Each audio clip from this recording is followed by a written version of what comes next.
warahmatullahi wabarakatuh. Alhamdulillahi wa kafa, wassalatu wassalamu ala rasulillahil mustafa wa ala alihi wa sahbihi wa man wafa, wa ba'd. Faya ibadallah, ahbaballahi wa ahbab rasulihi sallallahu alaihi wasallam, usi nafsi wa iyyakum bitaqwallahi faqad fazal muttaqun, fala tamutunna illa wa antum muslimun.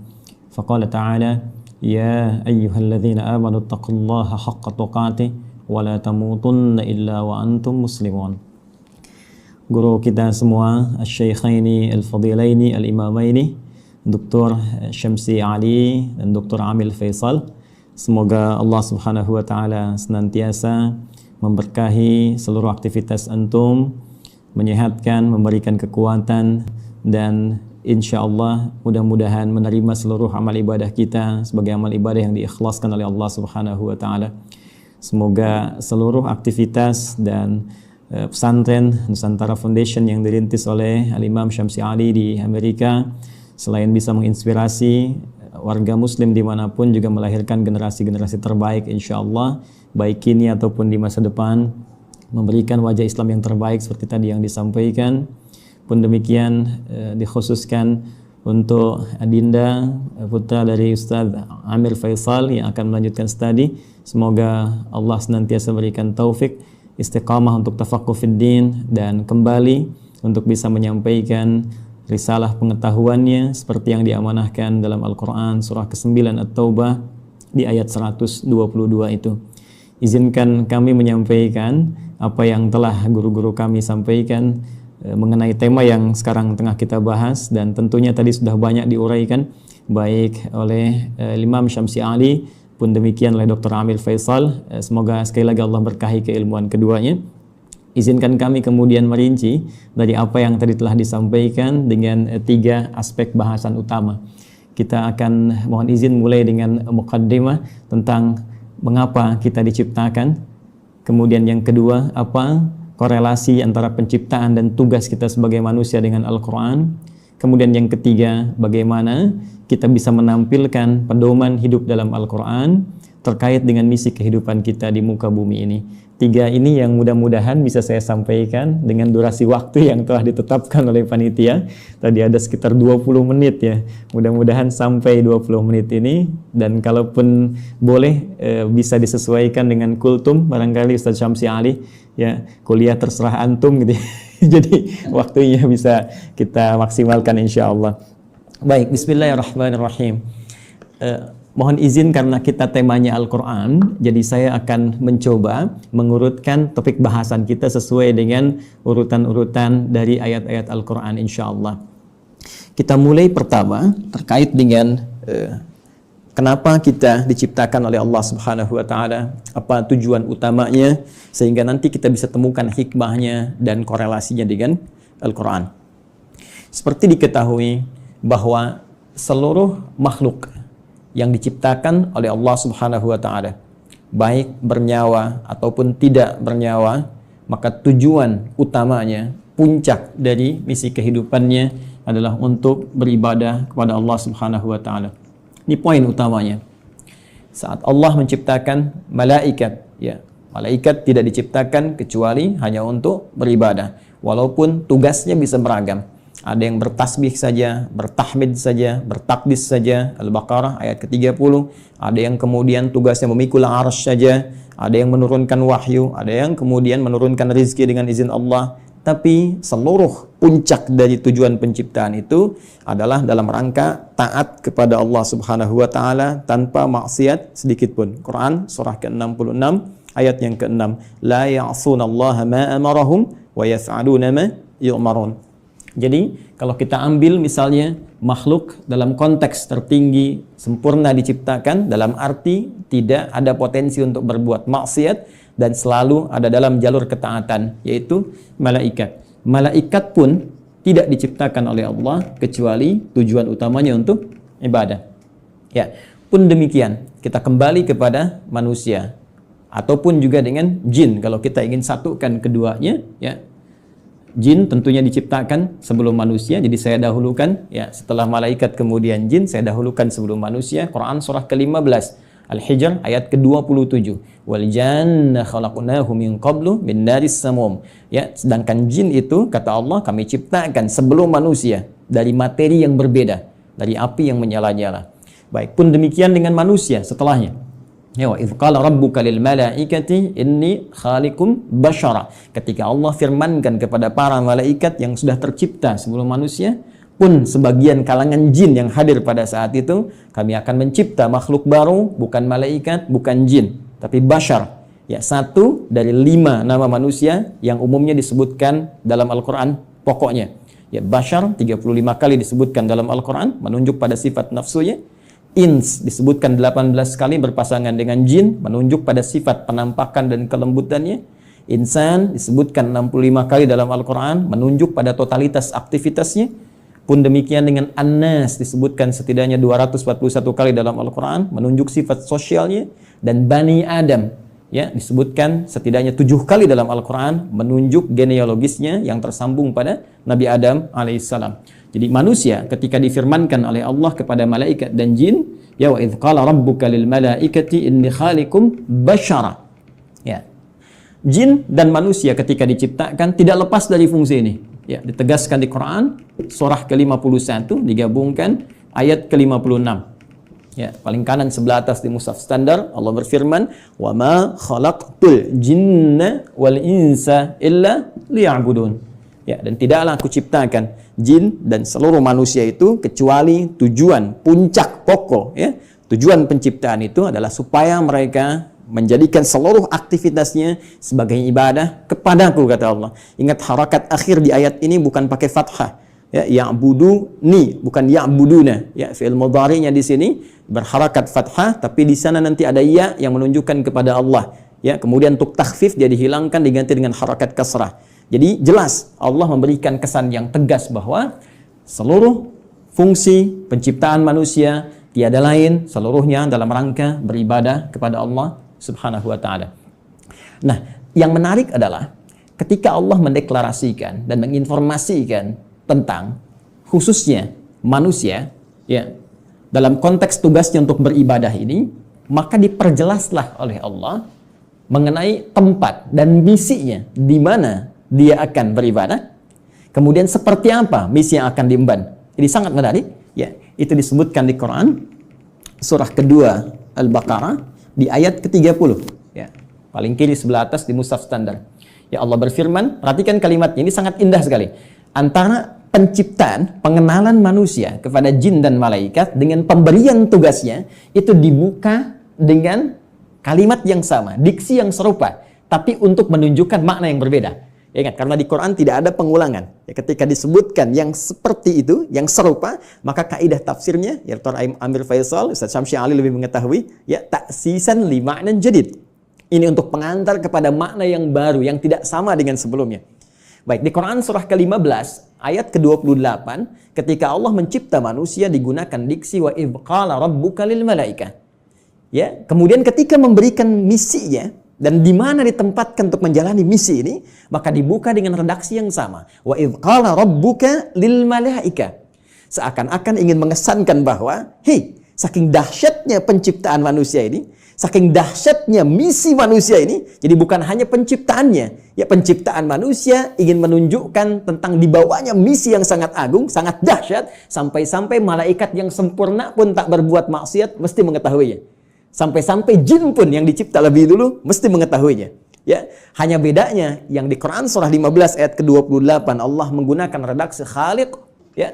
Karena itu kita menyebut Allah dengan sang khaliq diambil dari diksi Al-Qur'an. Inni khaliqum basyara, mencipta yang tak pernah ada, ya. Sebelumnya mencipta yang tidak bersandar pada bahan yang ada sebelumnya, beda dengan sifat makhluk yang tercipta. Sedangkan pemberian misinya digunakan kata ja'il. Ya. Inni ja'ilu fil ardi khalifah. Yang di sini menunjuk penciptaannya, yang di sini menunjuk pada pemberian misinya. Kita fokus ke sini dulu dengan cepat. Baik, Allah dengan tegas, singkat, padat memberikan satu informasi kepada kita semua melalui Al-Quran. Kata Allah, aku infokan pada malaikat. Aku infokan pada jin yang sebelum kalian aku ciptakan mereka. Saking tingginya misi kalian, ya. Inni menggunakan taukid, sungguh aku, ja'ilun fil ardi, akan menjadikan. Ingat, ja'il menugaskan, khalik mencipta. Setelah ciptaan itu terjadi, karena Allah mencipta mustahil, ya tidak ada fungsinya, mustahil tidak ada tujuannya. Di dalam bahasa Arab, kalau kita sudah membuat sesuatu, kemudian ingin menjadikan, menerangkan fungsinya, apa yang telah dibuat itu, orang Arab menggunakan diksi ja'ala, ya ja'alu ja'il. Allah telah mencipta manusia, Quran surah 15 ayat ke-28, dan ingin menerangkan ini fungsi, misi penciptaan manusia itu. Maka digunakan kata ja'il. Inni ja'ilun fil ardi. Satu, fil ardi. Di poin ini. Ini menunjuk pada tempat, aku akan menjadikan, memberikan fungsi pada manusia yang telah tercipta itu. Akan menempatkan mereka bertugas, tempatnya bukan di langit. Bukan fis sama, ya. Awas hati-hati, tapi tempatnya di mana? Fil ardi. Ya. Yang kita terjemahkan dengan bumi itu. Baik. Khalifah, dan dia akan membawa peran untuk menunaikan tugas ibadah itu sebagai khalifah. Ya. Yang setidaknya punya dua makna pokok. Bisa jadi khalafa yakhlifu, ya, yang saling menggantikan. Artinya kalau satu selesai akan lahir yang lain meneruskan kembali, satu selesai meneruskan kembali, ya, bapak kemudian melahirkan anak, anak melahirkan anak lagi, saling menggantikan. Dan Al-Qur'an memberikan pesan jangan sampai seseorang meninggalkan generasi setelahnya dalam keadaan lemah. Quran surah keempat ayat 9 itu. Wal yakhshal ladzina law taraku min khalfihim dzurriyyatan dhi'afa khafu 'alaihim. Karena itu siapkan generasi terbaik untuk saling menggantikan membawa tugas di bumi. Nanti kalau ada bahasan yang lebih luas, kita belajar khusus tentang tema ini. Ya, nanti Allah kasih satu surah khusus yang bukan nabi, bukan rasul, ya, manusia seperti kita, supaya kita tidak berkata ini kan nabi, ini kan rasul. Jadi Allah berikan satu surah yang bukan nabi, bukan rasul, tapi bisa membentuk generasi yang terbaik setelahnya. Yaitu surah ketiga, surah Ali Imran. Imran bukan nabi, Imran bukan rasul, tapi nanti menikah dengan Hannah seperti kita ketahui, melahirkan Maryam. Dan Maryam saat dididik disiapkan, itu nanti bisa jadi pribadi yang lebih baik dibandingkan dengan ibundanya dan ayahandanya. Karena itu Anda temukan surah Maryam surah ke-19, tapi Anda tidak temukan surah Hannah. Ya. Tapi bagaimana keduanya mendidik supaya lahir generasi lebih baik dari orang tuanya. Maryam melahirkan Isa. Isa alaihi salam lebih baik dibandingkan ibu dan kakek neneknya. Ya. Jadi demikian fitrah dalam Al-Quran. Setiap ada generasi mesti lebih baik daripada yang sebelum-sebelumnya.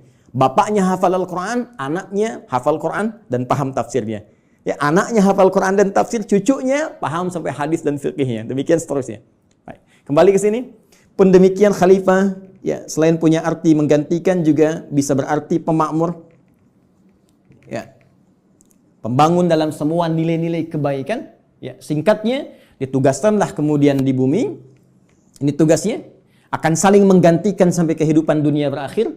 Dan ditugaskan dalam rangka ibadah ini untuk memakmurkan kehidupan di muka bumi sesuai dengan apa yang telah Allah tetapkan.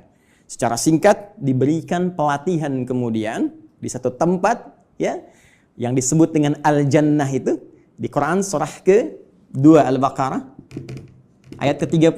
Sebelum turun ke bumi, sebelum membawa misi ini, maka ditugaskanlah sementara waktu diberikan pelatihan, ya, di Quran surah ke-2 Al-Baqarah ayat 35. Wa qulna ya Adamu uskun anta wa zaujukal jannah. Secara langsung ditugaskan pasangan Adam dan Sayyidah Hawa alaihi wassalam. Silahkan keduanya dimasukkan oleh Allah Subhanahu wa taala untuk diberikan pelatihan sebelum diturunkan untuk bertugas ke bumi. Silahkan masuki al-jannah ini, sering terjemahkan dengan surga, oke? Okay? Tapi mohon dicatat, surga ini bukan surga yang kelak kita akan masuki. Ya, karena yang kelak kita akan masuki itu jelas keterangannya, mala ainan ra'at wala udhunun sami'at wala khatara ala qalbi bashar. Enggak pernah terlihat, enggak pernah terdengar, ya. Ya, dari kisah-kisah kita manusia, enggak pernah terfikirkan seperti yang kita lamunkan. Baik. Dan yang paling menarik, tidak ada perintah dan larangan lagi, semua kenikmatan. Ya, tidak ada perintah dan larangan lagi, semua kenikmatan. Jadi Ustadz Amir Faisal jangan terlampau soleh, nanti cita-cita masuk surga masih pengen tahajud misalnya. Jadi semua kenikmatan, ya. Tapi di sini tidak. Di sini ada ujian. Wala taqraba hadhihi syajarah fatakuna minadh dhalimin.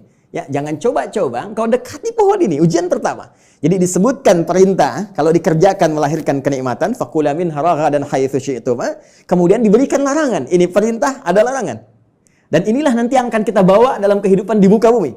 Di bumi itu cuma dua, kalau enggak mengerjakan perintah, meninggalkan larangan, selesai. If'al wala taf'al. Do it, leave it. Ya, cuma dua ini saja. Baik, kemudian diperkenalkan, ini tantangannya. Ada nanti iblis yang mulanya dari kalangan jin, ayat 34-nya berbicara tentang iblis. Ayat Quran surah ke-18 Al-Kahf, ayat ke-50 ya, menerangkan genealogis iblis itu dari jin yang bermaksiat, fasik ya. Wa idz qulna lil malaikati isjudu li adama fasajadu illa iblis kana minal jinni fa fasaqa an amri rabbi. Ya, ketika dia mulai fasik disebut dengan iblis. Ketika dia mulai menggoda, mewariskan kefasikannya disebut dengan syaitan. Karena itu diperkenalkan oleh Allah, ya, ini menjadi syaitan di ayat ke-36-nya. Fa'azallahumash syaitan. Setelah tuntas kemudian diberikan bekalnya, di training dulu, kan? Diberikan pelatihannya, diperkenalkan musuhnya. Ini yang harus dikerjakan, ini yang harus ditinggalkan, ini yang akan dibawa nanti dalam kehidupan di bumi. Setelah siap itu semua, teman-teman sekalian, barulah diturunkan Adam alaihissalam beserta Sayyidah Hawa alaihissalam, keduanya untuk memulai tugasnya di bumi. Baik. Dan kisahnya dimulai di sini. Quran surah kedua. Saya langsung ayat 38. Baik. Saya melompat sedikit ke kisah antara bagaimana perjuangan Adam alaihissalam melawan iblis atau syaitan itu. Saya langsung lompat dulu saja untuk mempermudah dan mempercepat kita sampai pada kuota waktu kita. Baik. Quran surah kedua. Ayat 38. Ya, paling kanan sebelah atas di mushaf standar bagi teman-teman yang terhubung dan membuka mushaf, ya. Perhatikan baik-baik. Qulna bitu minha jami'a. Sekarang sudah saatnya, kata Allah, kami firmankan. Dan kalimatnya menggunakan ta'zimin nafsi. Nah, ya, itu selalu memiliki dua makna setidaknya dalam bahasa Arab. Nah, singkatan dari nahnu. Kalau dinisbatkan kepada Allah Subhanahu wa taala, tentunya seperti kita ketahui, memiliki dua makna utama. Satu, ta'zimun nafsi, menunjuk pada keagungan Allah Subhanahu wa taala, puncak keagungannya. Kedua, ta'zimus sya'ni, menunjuk pada dahsyatnya informasi yang akan disampaikan. Jadi saking dahsyatnya misi yang akan dibawa oleh Adam dan Hawa alaihi wassalam sebagai khalifah di muka bumi, Allah sampai menggunakan keagungan zatnya. Ya, jadi ini misi agung. Ya, kehidupan kita di bumi ini kehidupan yang agung, kehidupan yang mulia. Nanti saking mulianya di Quran, ya surah ke-17 nanti, Al-Isra, di ayat ke-70, itu sampai disebut semua kita ini mulia. Walaqad karramna bani Adam, ya, wa hamalnahum fil barri wal bahr. Ya, semua kami muliakan seluruh anak keturunan Adam. Baik itu yang kemudian hidup di daratan sampai yang beraktivitas di lautan, semuanya kami muliakan, saking mulianya. Dan dimuliakan lebih dibandingkan makhluk-makhluk lainnya. Baik, teruskan. Qulna bitu minha jami'a. Mulai sekarang, ya, kata Allah Subhanahu wa taala, dimulai tugas kalian turun ke muka bumi. Di sini poinnya. Fa imma ya'tiyannakum minni huda. Ini dahsyatnya. Ternyata Allah dengan sifat Rahman, ya, tidak membiarkan hambanya memulai misi tanpa membawa pedoman misinya. Tanpa membawa petunjuk untuk menjamin kebenaran risalahnya. Untuk menjamin terukurnya setiap misi yang ia bawa. Ternyata bersamaan dengan misi yang dibawa itu dan tugas dimulai dalam beraktivitas di muka bumi dengan misi tadi itu, Allah bersamaan dengan itu semua menurunkan satu pedoman kehidupan yang disebut dengan huda. Ini poinnya. Fa imma ya'tiyannakum minni huda. Nanti saat kamu telah turun di bumi dan mulai akan mengawali misimu itu, maka kami akan sertakan dengan itu semua petunjuk kehidupan. Ingat, hudan kalau disebutkan, saya telah gali diksi ini, ya, dari bahasa Arab, termasuk penyebarannya di Al-Quran, derivasinya, ragamnya, ini Masya Allah, ini bukan hanya diartikan dengan petunjuk, tapi bisa berarti jalan menuju kemudahan, bisa diartikan jalan menuju kesuksesan, bisa diartikan solusi dari segala kesulitan, bisa diartikan jalan untuk membuat kita bahagia dalam ibadah. Secara singkat, kalau kita kumpulkan diksi hudan dalam Al-Quran, secara singkat seluruh arahnya itu mengarah kepada pedoman kehidupan. Ya, pedoman hidup. Ini yang harus kamu kerjakan, ini yang harus kamu tinggalkan, ini yang harus kamu lakukan. Kamu akan mengalami ini tantangannya, ini solusinya. Itulah hudan. Dan sifat rahman Allah menjadikan penugasan ini menjadi nyaman untuk dijalani dan terhindar dari segala kegelisahan dan kesedihan. Perhatikan ujung kalimat ayatnya. Fa imma ya'tiyannakum minni hudan faman tabi'a hudaya. Kalau nanti petunjuk, pedoman hidup ini diikuti saat bertugas di bumi, ya Adam, Hawa, sampaikan pada anak cucumu, setiap mereka ikuti, ya kalian ikuti semua petunjukku ini. Kalimatnya di ujungnya ada ya nisbah kepada Allah. Petunjukku. Jadi ini bukan Nabi Adam yang buat, bukan Sayyidah Hawa yang buat. Ya, Allah yang langsung tetapkan. Fala khaufun 'alaihim wa la hum yahzanun. Allahu akbar. Maka aku jamin kata Allah, fala khaufun 'alaihim la fala khauf. Ya, selama menjalani misi di bumi ini tidak akan pernah merasakan kekhawatiran, kegelisahan. La khauf, tidak gelisah. Gelisah itu lawannya tenang. Ya, berarti kalau tidak gelisah tenang. Ya, wala khaufun 'alaihim wala hum yahzanun. Yahzanun sedih. Lawannya senang. Allahu akbar. Ya, lawan dari sedih senang. Ini sangat menarik. Jadi ketika Allah menugaskan Adam alaihissalam, ya, kemudian beserta pasangannya Sayyidah Hawa alaihissalam untuk kemudian berkembang di muka bumi melahirkan anak keturunan disebut dengan Bani Adam nanti, ya kan? Ternyata semua misi itu misi yang menyenangkan.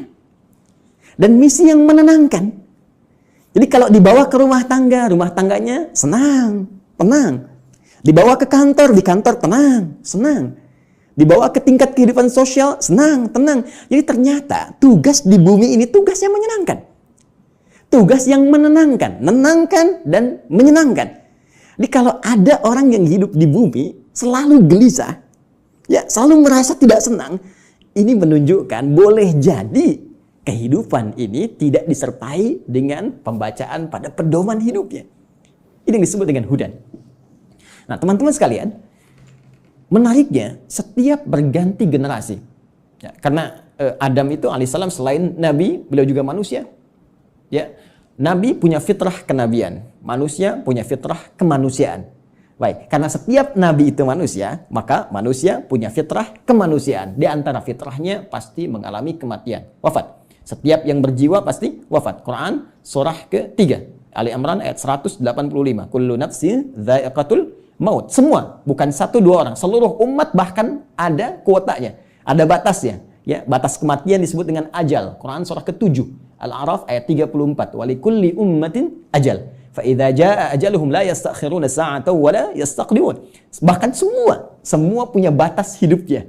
Ya, harus diisi. Ya, bagaimana Allah memberikan bimbingan, dia isi itu sampai menemukan ujung batas hidupnya, dan jika sudah tiba tak akan mampu dia mundurkan, tak akan mungkin bisa dimajukan.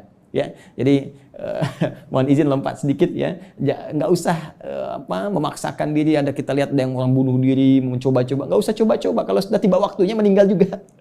Kalau belum tiba ya nggak akan wafat. Ya, nah ini poinnya. Karena Adam itu manusia. Karena itu punya fitrah kemanusiaan, maka Adam pun wafat.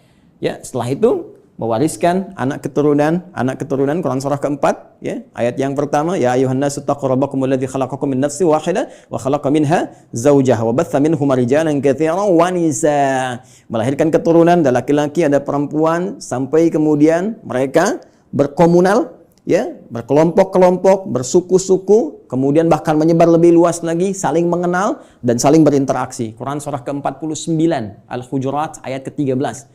Ya ayyuhan nas, wahai seluruh manusia, inna khalaqnakum min dzakarin wa untha. Kami ciptakan kalian ada laki-laki ada perempuan. Ternyata manusia cuma dua jenis, ya, laki-laki dan perempuan.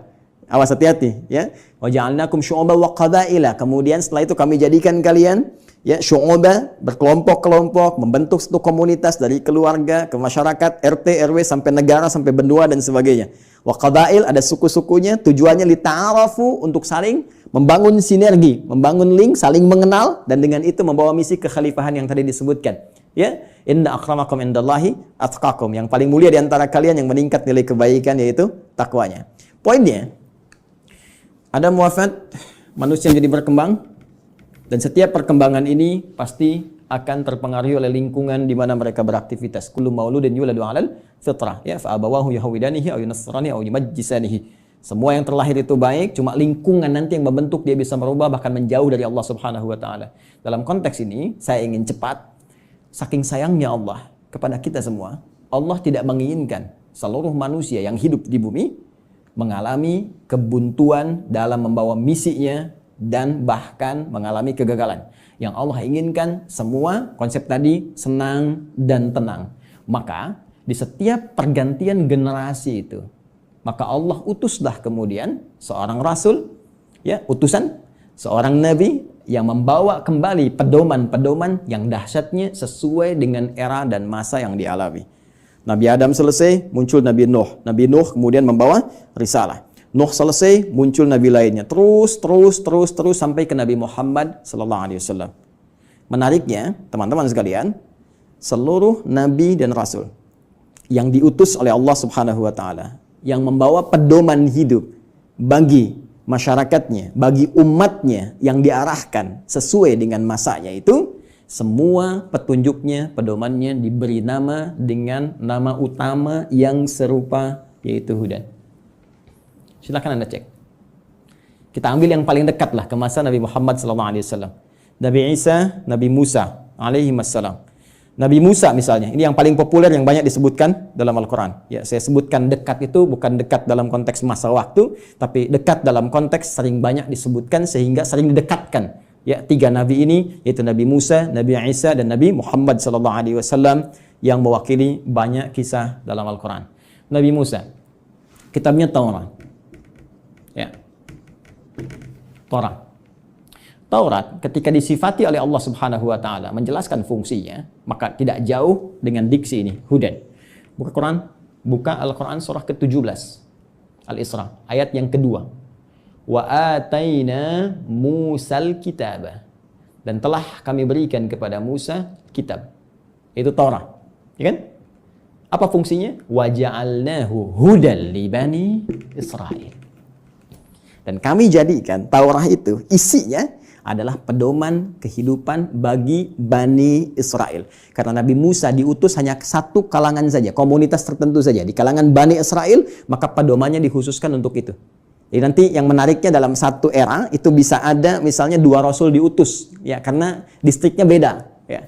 Seperti kisah Nabi Ibrahim dengan Nabi Lut misalnya ya. Nabi Ibrahim dengan Nabi Lut, kan di Quran surah ke-51 itu, ya, ketika kita masuk ke ayat ke-30 dan seterusnya, itu Nabi Ibrahim dikunjungi para malaikat. Di ayat 24-nya, hal ataka hadithu dhaifi Ibrahim al-mukramin.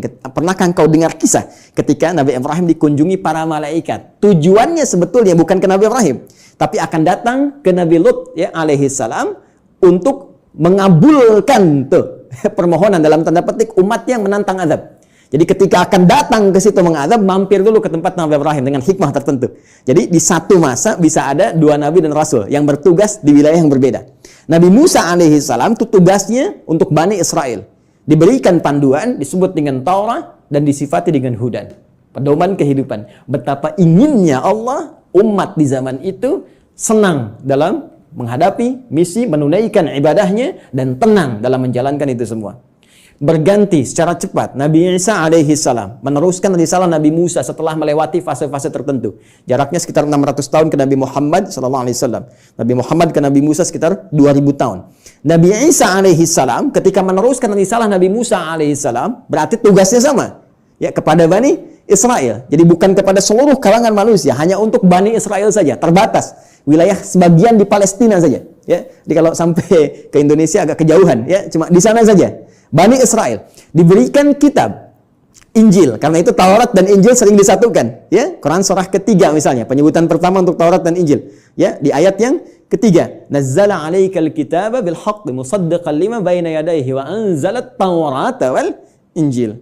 Ketika Injil diberikan kepada Nabi Isa alaihissalam sebagai kitab pedoman kehidupan, itu pun disifati sama kalimatnya dengan Hudan. Buka Quran surah ke-5 Al-Maidah, ya, di ayat ke-46. Ya. Silakan lihat di pertengahannya. Wa atainahul injil fihi hudaw wa nur. Ya. Lihat kalimatnya. Wa atainahul injil, dan kami berikan kepada Isa alaihissalam Injil, fihi, di dalamnya hudan. Ini ada pedoman kehidupan. Di setiap era berganti, setiap masa berpindah, Allah selalu memberikan pedoman yang selalu aktual, faktual, dan dibutuhkan di masanya sesuai dengan kebutuhan makhluknya pada saat itu. Karena eranya berganti, kebutuhan bisa berubah, nuansa tidak sama, maka diberikan pedoman yang sesuai dengan masanya. Yang paling dahsyat, Nabi Muhammad SAW, Rasul terakhir. Perhatikan kalimatnya. Nabi Musa li Bani Israel, ya, Nabi Isa li Bani Israel, Nabi Ibrahim kalangan tertentu saja, ya, komunitas tertentu. Kemudian Nabi Lot juga demikian. Sebelumnya Nabi Nuh, ya, membawa risalah. Rasul pertama Nabi Nuh alaihissalam, komunitas yang terbatas. Nabi Muhammad SAW, karena beliau ditugaskan sebagai Rasul pamungkas, penutup. Kalau penutup berarti risalahnya harus sampai berakhir kehidupan dunia. Namanya penutup. Karena tidak ada Rasul setelah beliau, tidak ada Nabi lagi. Karena itu risalahnya harus bertahan abadi sampai kehidupan berakhir. Maka diturunkanlah oleh Allah yang paling spesial. Karena spesialnya ini menyifati segala hal yang tadi disebutkan. Harus sampai bertahan sampai kehidupan berakhir. Harus beda dengan yang sebelum-sebelumnya. Harus punya mukjizat yang lebih dahsyat. Karena itu yang terakhir ini, karena sifatnya harus bertahan sampai akhir zaman, dia harus lebih daripada yang sebelumnya. Harus bertahan. Tidak boleh ada celahnya. Ya, tidak boleh ada perubahan-perubahan, ya, yang harus terjaga dari lafadznya, katanya, dan sebagainya. Semua harus unggul. Maka dipilihlah oleh Allah Subhanahu wa taala, ditetapkan oleh Allah Subhanahu wa taala, karena ini yang paling dahsyat, yang paling baik, semua yang terkait dengannya selalu baik. Silakan cek. Yang dipilih turun membawa risalah ini, membawa wahyu ini, ya, teman-teman sekalian, dari kalangan malaikat Jibril alaihissalam. Ketika dipilih langsung naik statusnya menjadi Sayyidul Malaika, Ruhul Amin. Nabi Musa punya teman, setiap rasul di bumi punya teman rasul dari langit. Nabi Musa punya teman Malakul Maut. Ya. Baik, Nabi Muhammad SAW punya teman malaikat Jibril. Malaikat Jibril ketika ditugaskan menyampaikan risalah yang akan dibawa pada Nabi Muhammad SAW, maka langsung naik status jadi Sayyidul Malaika. Diturunkannya, teman-teman sekalian, di hari Jumat. Ya, hari Jumat, harinya naik status langsung menjadi apa? Sayyidul Ayyam. Yang dipilih menerima ini Nabi Muhammad SAW langsung naik status jadi Sayyidul Anbiya wal Mursalin. Bulannya, ya, bukan main-main. Bulannya bulan Ramadan. Ya, bulan Ramadan. Perhatikan baik-baik. Jumat naik status, Jibril naik status, Muhammad SAW naik status. Bulannya Ramadan langsung naik status jadi Sayyidul Syuhur. Bulan yang sangat dimuliakan. Saking mulianya, hanya turun satu malam yang penuh dengan keberkahan hanya di bulan itu saja. Untuk apa? Untuk mengagungkan risalah terakhir yang dibawa. Karena itu nanti surah ke-97, surah yang menyebut keutamaan malam Al-Qadar itu akan disandingkan dengan turunnya wahyu yang sangat istimewa untuk menunjukkan keagungan risalah dan wahyu terakhir yang akan diturunkan pada Muhammad SAW. Tiada lain, tiada bukan, itulah Al-Quran. Inna anzalnahu fi Lailatul Qadar. Ya, sungguh dengan segala keagunganku aku akan berikan informasi yang sangat dahsyat. Inna, aku tegaskan, aku kuatkan, ya, anzalnahu fi Lailatul Qadar. Kami turunkan Al-Qur'an itu di malam Al-Qadar. Baik, teman-teman sekalian, fokus di sini. Apa kaitan Al-Qur'an dengan hudan itu? Kita kuatkan kembali dengan Quran surah kedua ayat 185. Paling kiri di pertengahan di mushaf standar. Ya. Quran surah kedua ayat 185.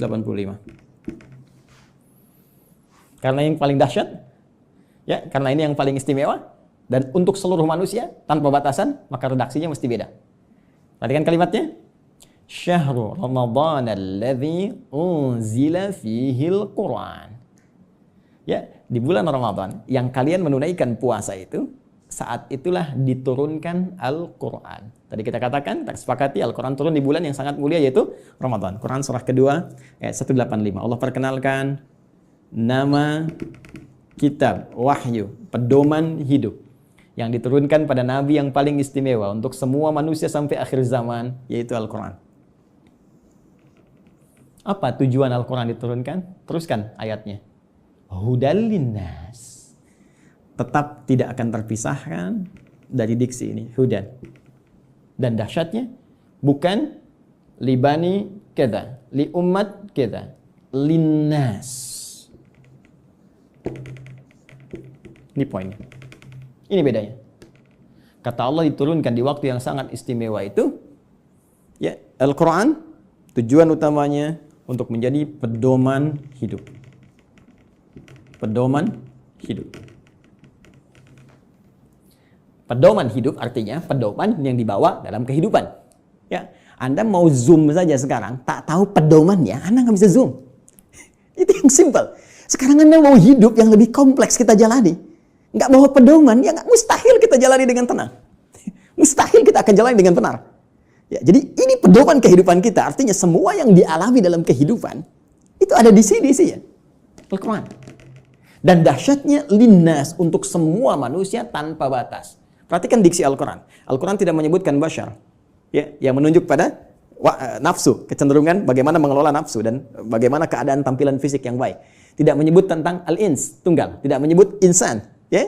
Tidak menyebut juga Bani Adam, tapi menyebutkan dengan kalimat yang luas sifatnya dengan diksi universal. Linnas, untuk semua manusia yang pernah hidup di bumi. Ya, di era Nabi Muhammad SAW sampai dengan kehidupan berakhir. Jadi ternyata semua misi hidup kita, aktivitas kita, dari bangun tidur sampai dengan tidur lagi, setiap kita beraktivitas, dari semua tantangan yang kita hadapi, baik itu sedang sendiri ataupun sedang berpasangan, berumah tangga, berkehidupan sosial, itu ada di sini semuanya.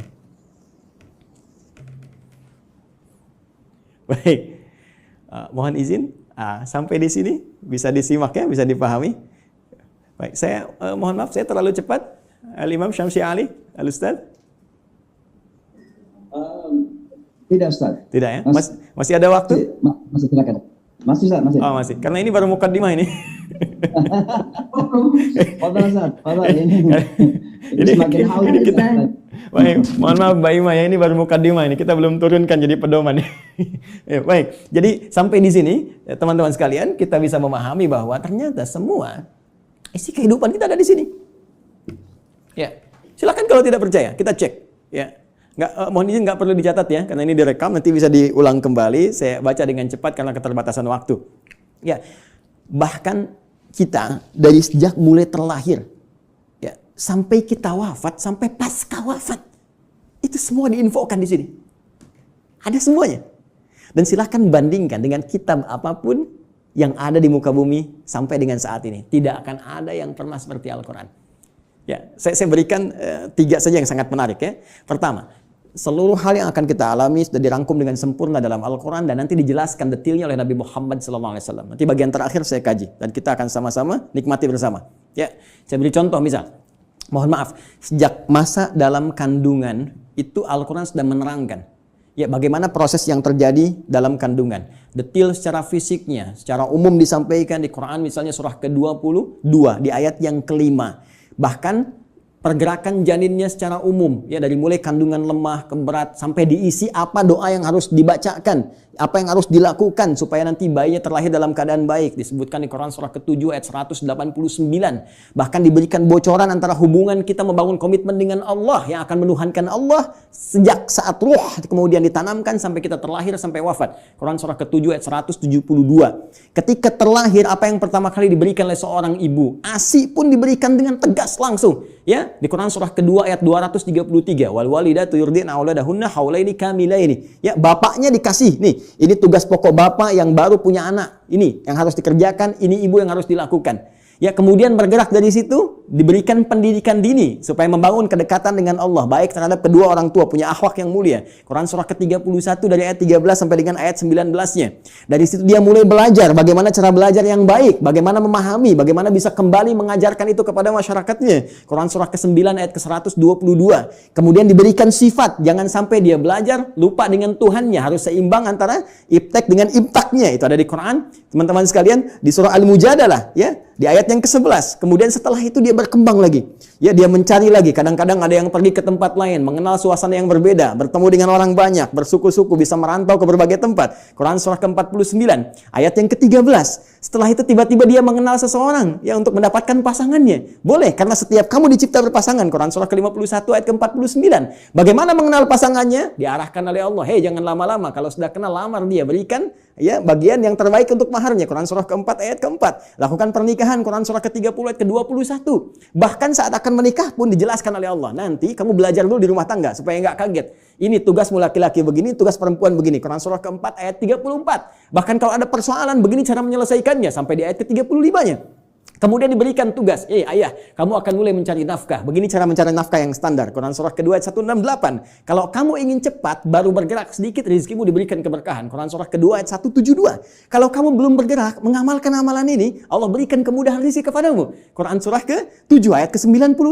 Tapi jangan khawatir, ketika engkau bisa mensyukuri semua nikmat itu akan tambah nikmatnya. Quran surah ke-14 ayat ke-7. Tapi kamu jangan lupa, kamu bekerja mungkin akan mengalami tantangan. Ada yang tidak suka, ada yang akan menyingkirkan, menyungkurkan, ada tantangannya. Ya, pelajari dengan sempurna. Ini loh secara umumnya dari mulai ringan sampai berat. Quran surah kedua ayat 214. Ya, kemudian rinciannya Quran surah kedua ayat 155 sampai 157. Cara menyelesaikannya Quran surah ketiga ayat 142. Kalau kamu bekerja, kamu lelah, tiba-tiba kemudian kamu sakit, merasa nggak enak, nyaman, ada zikir Nabi Ibrahim, Quran surah ke-26, ayat ke-80. Kalau penyakitnya berat, kata dokter mustahil sembuh, nggak ada yang mustahil. Amalkan zikir Nabi Ayub, saya sembuhkan seperti saya sembuhkan Ayub. Quran surah ke-21, ayat 83 sampai 84. Tugas seorang istri, ya, bisa merawat anaknya. Kadang-kadang tidak mudah itu semua. Ada yang berkata, bagaimana mendidik dengan baik? Quran surah ke-17, ayat 23 sampai dengan ke-27-nya. Sampai mereka dewasa, sampai usia 40 tahun, masih diberikan amalan untuk bakti pada kedua orang tuanya. Quran surah ke-46 di ayat yang ke-15. Sampai kemudian hidup lebih jauh lagi. Sampai tiba-tiba ada dalam keadaan pikunnya. Ya, Quran surah ke-22 ayat yang kelima itu di bagian bawahnya. Sampai kemudian setelah itu dijelaskan oleh Allah. Kalau kamu akan nanti wafat, pasti kamu wafat. Siapkan cara wafatmu supaya indah. Kamu hidup untuk tenang. Wafat pun harus tenang. Turun Quran surah ke-89 ayat 27 sampai 30. Ya ayat Tuhan nafsul mutmainnah. Kamu saya berikan hidup di dunia untuk tenang. Wafat pun harus tenang. Ya, kemudian setelah itu apa yang terjadi? Anda akan mengalami situasi di alam kubur, dijelaskan lagi. Ya, bahkan jelas. Afala ya'lamu idza mu'tarama fil kubur. Setelah itu disampaikan situasi di dalamnya. Bisa kamu siapkan sejak di dunia. Ini loh yang paling bagus. Ada layanan dengan semua keberkahan, kenikmatan. Sampai-sampai dia akan menyampaikan kepada orang yang belum wafat. Kalau bisa kerjakan ini, kalau mampu kerjakan supaya kamu cepat nyusul. Di sini enak, lebih enak daripada di situ. Quran surah ketiga ayat 169 sampai dengan 172. Bahkan setelah itu terjadi apa? Dijelaskan lagi. Teman-teman sekalian, muncul surah Al-Qiyamah surah ke-75. Setelah itu dijelaskan lagi. Ya, mau masuk kemana? Ini yang masuk ke surga, ini turunannya. Surga bersama Rasulullah. Quran surah ke-4 ayat 69. Di taman surga. Quran surah 51 ayat 15 sampai dengan ke-23. Surga yang seluas langit dan bumi. Quran surah ketiga 133 sampai dengan 134. Surga yang kelas biasa tapi nikmat. Quran surah kedua ayat ke-25. Supaya kita membawa persiapan untuk mendapatkan itu semua. Kalau gagal pun dijelaskan lagi. Ya, kalau kamu nanti main-main dengan ini semua, hadapi situasi di alam kubur begini, ada ayatnya. Situasi di hari kiamat begini, ada ayatnya. Sampai dengan muaranya pun ada ayatnya. Karena itu, kalau Anda tidak percaya, silahkan cek. Cuma dalam Al-Quran, semua kegiatan kita diatur dengan sempurna. Dan detailnya dijelaskan oleh Rasulullah SAW melalui petunjuk yang bahkan langsung ditegaskan oleh Al-Quran. Buka Quran surah ketiga. Ayat 31. Paling kiri sebelah atas di mushaf. Qul in kuntum tuhibbunallaha fattabi'uni. Katakan Muhammad sallallahu alaihi wasallam, jika mereka hamba-hambaku, umatmu mengatakan serius mencintai aku, mencintai Allah, kan berpegang pada kitab Allah, fattabi'uni, maka ikuti semua petunjuk Rasulullah sallallahu alaihi wasallam. Ya, Nabi diutus, diturunkan untuk menyampaikan risalah Al-Quran secara sempurna. Detailnya seperti apa? Digambarkan oleh beliau. Dan dijamin langsung oleh Al-Quran. Surah ke-33. Ayat ke-21. Laqad kana lakum fi Rasulillahi uswatun hasanah. Uswah bisa dibaca dari riwayat Qalun, Warash dengan iswah. Laqad kana lakum fi Rasulillahi iswatun hasanah. Harakat kasrah, harakat dhammah. Kasrah menunjukkan sesuatu yang kecil, ringan, tipis, pecah. Kasrah zujaj, kaca itu pecah sehingga melahirkan pecahan-pecahan yang kecil. Sehingga harakatnya tipis. Dan dhammah, sesuatu yang terkumpul, yang dhamma yang dhammu besar. Ya. Jadi yang melekat pada Rasulullah itu jangankan ya yang besar-besar, yang dahsyatnya, yang sholat malamnya sampai bengkak-bengkak, yang bagaimana pahala dengan sedekahnya, ya luar biasa diberikan, bagaimana perhatiannya pada umat. Bahkan yang kecil-kecilnya pun kalau diikuti akan jadi teladan dalam kehidupan. Jadi uswah itu ya keteladanan yang bila diikuti, yang mengikuti menjadi teladan lagi, yang saling terwariskan. Jadi ketika kita mengamalkan isi Al-Quran dengan petunjuk yang disampaikan oleh Rasulullah SAW, maka secara otomatis kata Allah, hidup kita pun selain menjadi tenang, nyaman, akan jadi teladan di masanya. Silahkan cek. Nabi wafat, sahabat jadi teladan. Sahabat wafat, tabi'in jadi teladan. Sampai sekarang kita kenang. Semua yang mendekat kepada Al-Quran, demi Allah saya katakan, jika mendekatnya dengan cara yang benar, pasti akan mendapatkan semua kenikmatan yang dijamin tadi. Sekarang bagian terakhirnya, mohon izin dengan cepat sekali, bagian terakhirnya. Bagaimana kita mengeluarkan petunjuk Al-Quran ini? Sehingga menjadi pedoman dalam kehidupan. Ternyata sekarang itu begitu mudah. Dulu zaman Rasulullah, sahabat berjuang. Ya, mengatasi banyak persekusi, bahkan ada yang dieksekusi dan sebagainya. Bahkan belum ada media seperti sekarang, ya. Ada yang tinggal ngeklik saja keluar informasinya dan sebagainya. Tadi Ustaz Amir Faisal sudah menyampaikan, ya, perjuangannya sangat berat. Tapi yang paling menarik, ternyata dari perjuangan yang sangat berat dan dahsyat itu yang terwariskan pada generasi setelahnya. Zaman sahabat banyak menghafal, mengajarkan, menyebar, tabi'in menghafal dan seterusnya. Itu membawa manfaat yang besar bagi kehidupan kita. Karena semua detil penjelasan dari Al-Quran ini ternyata sudah dirinci langsung selama kurang lebih ya 23 tahun melalui seluruh keterangan yang melekat pada Rasulullah SAW. Baik dari perkataannya, perbuatannya, tindakannya, sifat, sikap, dan segala bahkan diamnya disebut dengan takrir. Ya, semua yang melekat pada Rasulullah disebut dengan hadis. Jika dipraktikkan dalam kehidupan, jadi jalan kehidupan disebut dengan sunnah. Maka di sini kita mengenal istilah Al-Quran, kemudian sunnah untuk tafsiran segala pedoman hidup yang dipraktikkan dalam kehidupan. Maka teman-teman sekalian, kalau kita rinci penjelasan ini dengan menggabungkan dua saja, menurut langsung perintah Allah Subhanahu wa taala, Al-Quran dan As-Sunnah, kita akan temukan detil pedoman kehidupan kita di sini keseluruhannya. Kalau tidak percaya, sekarang mari kita cek, ya. Ini sudah kita pahami. Gambaran pedoman kehidupan umumnya. Detailnya ada di sini. Tadi saya katakan, semua pedoman ini yang terkait dengan keterangan Nabi SAW, kemudian diwariskan pada sahabat, sahabat mengajarkan pada tabi'in, di masa-masa setelahnya, selain ada yang menghafal, ada juga yang menuliskannya. Dan tulisan ini sampai kepada kita, dikenal dengan kitab-kitab hadis. Ya, atau kitab-kitab sunnah, kutubus sunnah atau kutubul hadis. Banyak orang mempersepsikan bahwa kitab-kitab ini hanya bacaan semata. Kalau kita gali lagi, itu Masya Allah. Ya, sampai hari ini saya begitu mengagumi para ulama hadis itu ternyata bukan sekedar mengumpulkan segala yang terkait dengan Nabi, tapi mereka sekaligus menyusun itu semua sebagai pedoman kehidupan untuk kita. Dan dibuat bab-bab sesuai dengan apa yang akan kita jalani dalam kehidupan. Ya. Saya beri contoh misal, yang paling populer, ya Sahih Al-Bukhari. Ya, Sahih Al-Bukhari itu kan nama aslinya, masih ingat? Ya, Al-Jami' As-Sahih Al-Musnad Al-Mukhtasar min umuri Rasulillah sallallahu alaihi wasallam wa sunanihi wa ayyamihi. Ya, coba ulangi. Al-Jami' As-Sahih. Ya, kitab hadis kan umumnya ada 4 kan? Ya, ada Jami', ada Sunan, ada Musnad, ada Mu'jam kan? Ya, dan setiap penamaan ini ada makna. Al-Jami' itu kumpulan yang komprehensif. Umum, sifatnya masih luas, ya, mencakup segala aneka kegiatan. Baik, kalau sudah sunan, itu kitab fikih, ya, hadis yang disusun dengan urutan fikih. Jadi kitab hadis disusun dengan urutan fikih. Sunan Abu Daud, fikih, bab taharah, seterusnya sampai dengan selesai. Taharah, salat, puasa, dan seterusnya. Ya, Musnad disusun berdasar periwayatnya. Anda ingin belajar berapa hadis dari Sayyidah Aisyah, pengen seperti Sayyidah Aisyah, keluarkan dari Musnad Sayyidah Aisyah. Ya, tadi ingin belajar anaknya pintar, keluarkan misalnya Musnadnya Ibnu Abbas radhiyallahu taala anhuma. Mu'jam berdasar urutannya, Mu'jam At-Tabrani misalnya, ya. Baik, tapi ketika kita baca Al-Jami' secara umum, ya, tuntunan kehidupan dari mulai bangun tidur sampai dengan tidur kembali. Al-Jami' kata Imam Al-Bukhari, Al-Jami' saya susun kitab ini dengan materi yang cukup luas, tuntunan kehidupan yang bersumber dari Nabi. As-Sahih isinya sahih semua, saya pastikan saya cari. Ya, al-musnad tersusun sanadnya sampai ke Rasul. Si A, si B, si C disebutkan sampai ke Nabi. Al-mukhtasar isinya nggak bertele-tele, langsung kepada esensinya. Ini keterangan dari nabinya. Kalau butuh penjelasan saya jelaskan sedikit.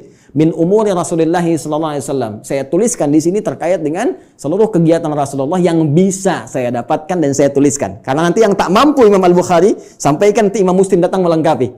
Ya, sehingga disebut sahihain. Muslim meninggal dua, ada yang tidak dapat sampai ke situ, nanti ada Al-Hakim An-Naisaburi, ya, datang kemudian dengan syarat Al-Bukhari dan Muslim menyebutnya Al-Mustadrak. Secara singkat, wa sunanihi wa ayyamihi, dan sunnah-sunnahnya dan kegiatan hariannya selama 24 jam. Teman-teman, pernahkah membuka Sahih Al-Bukhari dan kita lihat ternyata di situ ada 97 pembahasan. 97 kitab. Kalau bahasa kita sekarang bab, dinamakan kitab, di bawah kitab ada bab lagi. Dari 97 bagian ini, itu ternyata ini petunjuk kehidupan kita. Penjelas dari apa yang Allah sampaikan melalui Rasulullah SAW. Ya, setelah kita Badul Wahyi menetapkan risalah Nabi Muhammad SAW, bagaimana ciri-ciri seorang Nabi, seorang Rasul, supaya nanti tidak ada yang ngeklaim di kemudian hari, ada Nabi baru, Rasul baru. Ya, dijelaskan. Orang kalau baca Sahih Al-Bukhari, kitab pertama selesai. Sudah, nggak akan ada lagi ketika ada info ini ada Nabi baru, sudah lewat tuh. La Nabi ya ba'di. Ya, ini kan yang aneh begini. Kalau ada ngaku Nabi itu nggak aneh. Karena Nabi sudah mewanti-wanti, la Nabi ya ba'di. Nanti kelak akan ada ngaku Nabi. Ya, kalau ada begitu, langsung tolak aja, nggak ada Nabi setelah Rasulullah. Ya, ya. Jadi kalau ada yang ngaku, itu nggak usah aneh. Yang aneh itu setiap ada yang ngaku, ada pengikutnya. Itu masalahnya. Ya. Jadi kalau kita belajar bab pertama selesai, menetapkan risalah Nabi. Ya, dan ini pun dahsyat. Di antara maksudnya untuk memberikan kekuatan argumentasi bahwa semua keterangan ini disampaikan oleh seorang yang mendapatkan risalah langsung dari Allah, yaitu Nabi. Buktinya begini. Dan Kitabul Iman ada 57 hadis. Anda sering bertanya, iman saya sering naik turun kayak lift. Ya, kalau naik saya semangat ibadah, kalau turun jangankan salat sunnah, salat wajib kadang-kadang juga ada rasa malas. Bagaimana men-charge itu semua supaya semangat lagi? Kitabul Iman. Kitabul Ilmi, ya, Ustaz Amir Faisal, putranya mau belajar melanjutkan ke Mesir, ya, dan teman-teman yang lain, ada Kitabul Ilmi setelahnya. Bisa dikeluarkan bagaimana petunjuk pedoman belajar langsung dari Nabi. Dan dahsyatnya di Sahih Al-Bukhari ini tidak dimulai satu hadis kecuali dengan ayat Qur'annya dulu. Ini ayatnya, ini hadisnya, hadisnya. Silahkan cek. Kitabul Bai', teman-teman yang pebisnis, ya, silakan. Yang berniaga, yang berbisnis, keluarkan Kitabul Bai'. Kitabul Tijarah, ya, kitabnya Kitabul Bai', turunannya turunan tentang bisnis. Di pemerintahan, diplomasi, birokrasi, Kitabul Imarah. Ya. Sekarang masa pandemi, ya teman-teman keluarkan ada Kitabul Wabah, tentang bab wabah, taun, ada semua. Dan kalau kita jeli lihat lagi, demi Allah saya katakan, hanya di Islam yang semua tuntunan kehidupan dari bangun tidur sampai tidur lagi ada pedomannya. Silahkan cek. Ya, bangun tidur ada doanya. Silahkan cek, bandingkan dengan keyakinan manapun. Cuma di Islam. Ini kita dalam konteks ilmiah ya, sedang berargumentasi. Jadi kalau nanti di soal kita berargumentasi. Ya, jangan diadukan, tapi kita didiskusikan. Ya, baik. Sekarang lihat, bangun tidur ada doanya. Ya, dan doa itu jangan salah. Doa itu bukan kalimat formalitas yang kita ucapkan untuk menjadikan sesuatu hanya sebagai ibadah semata. Bukan hanya itu. Tapi isi doa itu pedoman bagaimana kita menjalaninya. Bangun tidur apa yang harus dilakukan? Ya, buka misalnya di Abu Daud, nomor hadis 1367 dari Ibnu Abbas radhiyallahu taala anhuma ketika menginap di rumah Sayyidah Maimunah radhiyallahu taala anha. Beliau menyimak Nabi bagaimana Nabi bangun di malam hari untuk mengikuti salat malamnya. Kata beliau, kana Nabi sallallahu alaihi wasallam idza staiqadha min naumi, adalah kebiasaan Rasulullah SAW apabila bangun dari tidurnya. Fajalasa, beliau duduk sebentar. Pemasaha biyadi min athari naumi, kemudian menghilangkan bekas ngantuk dengan tangan yang beliau duga bersih. Ya, jadi dihilangkan dulu. Jadi bukan langsung baca doa saat ngantuk begini. Bangun jam 3:30 masih ngantuk begini. Ketika sadar lagi jam 6 udah hilangkan lu ngantuknya. Baru setelah itu faqara akhirah khawatim surah Ali Imran, membaca 10 ayat terakhir surah Ali Imran. Baru baca doa. Alhamdulillahilladzi ahyana ba'da ma amatana wa ilaihin nusyur. Ditegaskan lagi nanti di Al-Bukhari itu, nomor hadis 181 nanti, ya. Oleh siapa? Mu'adz bin Jabal, ya, dan Jundub bin Junadah. Nanti menyampaikan risalah hadis terkait doa bangun tidur. Bukankah isi doa bangun tidur itu pedoman kehidupan? Silakan cek lagi. Alhamdulillahilladzi ahyana ba'da ma amatana. Saya bersyukur padamu ya Allah yang telah memberikan kesempatan kembali pada saya untuk menjalani kehidupan. Padahal Engkau bisa wafatkan aku dalam tidur tadi. Ya. Wa ilaihin nusyur. Perhatikan, sering diterjemahkan dengan dan kepadanya akan kembali. Hei kawan, nusyur dari kata nasyara artinya beraktivitas untuk mencari bekal pulang. Ya, Anda menyebar. Yang dari Makassar, dari Sumatera, dari Papua, dari Kalimantan bisa datang ke Jakarta untuk mencari bekal supaya bisa mudik pulang. Ramadan pulang mudik. Itu bahasa Arab yang disebut dengan nasyara yansyaru. Kalau menyebar luas disebut intasyara yantasyiru. Menyebar. Untuk pulang kampung. Kita pun akan pulang. Ya. Teman-teman, mudik itu yang kita lakukan setiap tahun, ya kan? Itu kan bahasa Arab jelas. Ya. Waktunya disebut mi'ad, tempatnya disebut ma'ad. Kita itu pulang kepada Allah. Quran surah 3 ayat 9. Innallaha la yukhliful mi'ad. Pasti kita pulang. Allah nggak mungkin menyalahi janjinya. Tempatnya disebut dengan ma'ad, tempat pulangnya. Ibnul Qayyim al-Jauziyah punya kitab Zadul Ma'ad. Kita pasti pulang. Karena itu saat bangun dari tidur kita berjanji kepada Allah, ya Allah, hari ini saya akan cari bekal lebih baik daripada hari sebelumnya. Supaya kalau saya pulang hari ini, keadaan pulang saya lebih baik, ya Allah. Makanya diajarkan sebelum tidur kita evaluasi diri. Nabi evaluasi hari ini apa yang dikerjakan, besok merencanakan. Turun Al-Insyirah surah ke-94 itu, fa idza faraghta fansab ila rabbika farghab, ya. Disiapkan dari sekarang apa yang mau dikerjakan besok. Ayo teman-teman, saya cek ya. Jangan-jangan selama ini kita pun belum siap mengerjakan apa yang kita lakukan besok. Untuk waktu Indonesia, di Amerika mungkin masih pagi, kan? Saya tanya pada Anda mau baca Quran berapa halaman hari ini? Berapa ayat? Mau sedekah berapa banyak? Mau tahajud jam berapa nanti? Ya, kadang-kadang luput dari kita, malamnya kita koreksi. Makanya Nabi istighfar sebelum tidur. Mengoreksi, Nabi aja yang ahli surga. Tempat terbaik, manusia paling mulia, paling takwa. Yang dilepaskan semua bebannya saat di akhirat, diberikan surga sampai beliau mengatakan saya puas. Wala saufa yu'tika rabbika fatarda. Wala saufa yu'tika rabbuka fatarda. Itu masih istighfar kepada Allah. Saya, Anda, kita siapa? Nabi bukan, Rasul bukan, gak ada jaminan surga untuk kita. Kenapa kita gak evaluasi keadaan hidup kita? Dan kita melupakan kematian, bahkan kita akan pulang.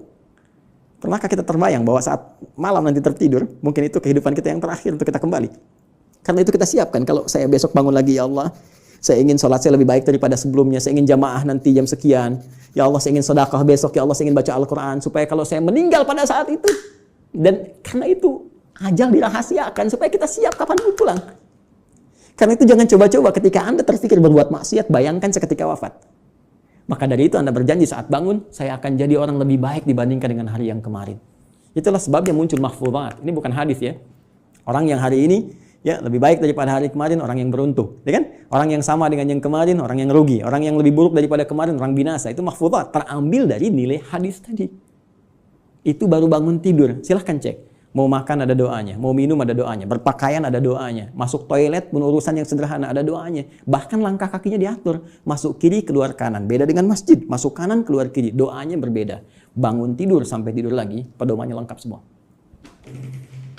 Pertanyaan saya, dari sekian banyak kebaikan yang telah Allah tampilkan kepada kita, berapa yang telah kita keluarkan dalam kehidupan? Saya punya dugaan yang kuat, jangan-jangan persoalan kehidupan di muka bumi ini tak mampu kita tuntaskan, bukan karena kita nggak pintar. Mohon maaf, bukan karena kurang gelar. S1, S2, S3, sampai dapat gelar, misalnya pengajaran tertinggi, profesor, dan sebagainya. Bukan karena kurang harta. Tapi mungkin Anda kurang dekat dengan Allah. Kita kurang baca pedomannya. Kurang takwa. Semua kesimpulannya mengerucut kepada takwa. Takwa membangun kedekatan yang paripurna dengan Allah. Karena itu banyak ibadah diarahkan kepada takwa. Puasa la'allakum tattaqun. Salat dibuka dengan takwa. Hudal lil muttaqin alladzina yu'minuna bil ghaibi wa yuqimunas shalah.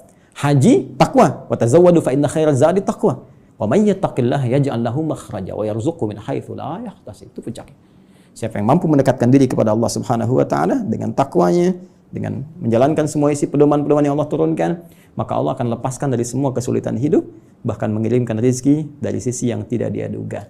Inilah pedoman kehidupan kita, inilah Al-Quran, dan inilah jalan yang tidak mungkin kita hindari, karena ini satu-satunya pedoman yang bisa mengantarkan pada kenikmatan di 3 alam. Dunia, alam kubur, sampai akhirat. Terakhir, sebagai penutup, teman-teman sekalian, saking dahsyatnya Al-Quran ini, Allah ingin membuktikan kepada kita kebenarannya. Al-Quran tidak diturunkan di Romawi yang sudah maju pada saat itu. Bukan di Persia yang sudah punya kekaisaran yang dahsyat. Ya, kalau sekarang diibaratkan Amerika misalnya, Soviet, atau sekarang jadi Rusia dan seterusnya, atau Cina bahkan, kan? Tidak turun di Romawi, tidak turun di Persia. Tapi Allah turunkan di tempat yang paling jauh dari segala titik kemuliaan. Tidak kenal segala titik kebaikan-kebaikan. Ilmu pengetahuan jangan diharapkan tumbuh. Ya, dengan sempurna, dengan baik. Jauh tertinggal. Karena itu disebut dengan jahiliyah. Menggabungkan nama bahkan dengan sifatnya. Tapi tahukah Anda? Ketika Al-Quran diturunkan di umat jahiliyah itu bisa mentransformasikan mereka berubah menjadi khairu ummah. Sampai turunnya Quran surah ketiga ayat 110 itu. Paling kiri sebelah atas di mushaf. Kuntum khairu ummah. Silahkan Anda cek.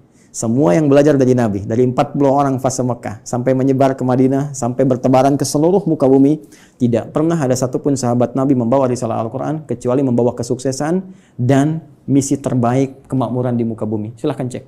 Nabi sampai selesai tugas di Madinah punya 12.000 sahabat. Punya 38 panglima, dari 12.000 itu. Kekuatan satu panglimanya bisa menaklukkan Persia dan Romawi.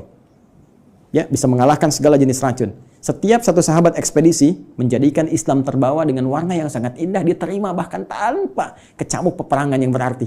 Amr bin As ekspedisi dari Afrika Utara sampai dengan ke Syam. Sekarang cek, Mesir, Libya, Tunisia, Maroko, Aljazair sampai dengan ke Syam. 4 negara sekarang. Ya, Libanon, Palestina, kemudian Yordania, kemudian Syria. Silahkan cek, Muslim yang baik. Sa'ad bin Abi Waqqas, ya, waktu ikut ekspedisi mau ke Cina, singgah di Baros, 414 km dari kota Medan. Jadinya Nusantara. Indonesia, Malaysia, Filipina bagian selatan, Thailand selatan, Brunei Darussalam, ya, Masya Allah Rakhin, sukunya dari Rakhinya itu yang sekarang, semua indah, baik. Di mana kita sekarang? Dan keilmuannya nggak nanggung, silahkan cek. Ya, Al-Ghazali, Al-Battani, Al-Kindi, Al-Farabi, ya, silahkan cek. Semuanya sukses. Jadi mau jadi ilmuwan, sukses. Mau jadi diplomat, sukses. Jadi birokrat, sukses. Semua itu tercantum dalam Al-Quran. Dan satu-satunya kitab yang tidak pernah mengalami perubahan. Zaman Abu Jahal dulu dibaca Alif Lam Mim, sekarang pun tetap Alif Lam Mim. Silakan, strukturnya sempurna, segalanya sempurna. Itulah Al-Quran. Tinggal pertanyaannya, tantangan langsung dari Allah, sejauh mana kita bisa meyakini semua ini untuk menerapkan pedoman tadi, mempelajarinya, mengamalkannya dalam kehidupan kita sesuai dengan kebutuhan kita. Membaca, baik. Memahami, mulia. Menghafalkan, dahsyat. Tapi intinya, tidak harus dituntut untuk bisa memahami seluruh isinya. Cukup Anda sekarang, maaf sekali, yang pokok apa? Bawa itu semua. Sekarang tugas dunianya apa? Passionnya apa? Keluarkan petunjuknya, lihat Qurannya, lihat hadisnya, dalami itu, amalkan. Setelah itu, perhatikan. Bedakan rasanya, rasakan bedanya, pasti akan terasa bedanya. Dan dahsyatnya Al-Quran bisa menjadikan tausiah yang 20 menit sampai 60 menit. Baik, saya kira itu dulu sebagai pengantar. Ya, Ustaz Syamsi Ali, maafkan saya kalau terlampau luas waktu yang saya gunakan. Mudah-mudahan ada manfaat yang didapatkan. Nanti kalau lain waktu kita bisa ketemu kembali, kita akan belajar tentang cara langsung dari Al-Quran, bagaimana menanamkan Al-Quran dalam diri kita supaya mudah dibawa dalam kehidupan. Karena jangan salah, ini ahli Quran pun dibagi 3 lagi nanti di Quran surah ke-35 Fatir di ayat yang ke-32. Ada orang ahli Quran zalim, wa minhum zalimun li nafsi. Ada yang paket hemat, bisa untuk dirinya belum bisa berbagi. Wa minhum muqtasid, ya. Dan yang terbaik, bagaimana ahli Quran menebar kebaikan di sekitarannya. Ya, wa minhum sabiqum bil khairat biidznillah. Terima kasih, semoga bermanfaat. Subhanakallahumma bihamdika asyhadu an la ilaha illa anta astaghfiruka wa atubu ilaik. Assalamualaikum warahmatullahi wabarakatuh.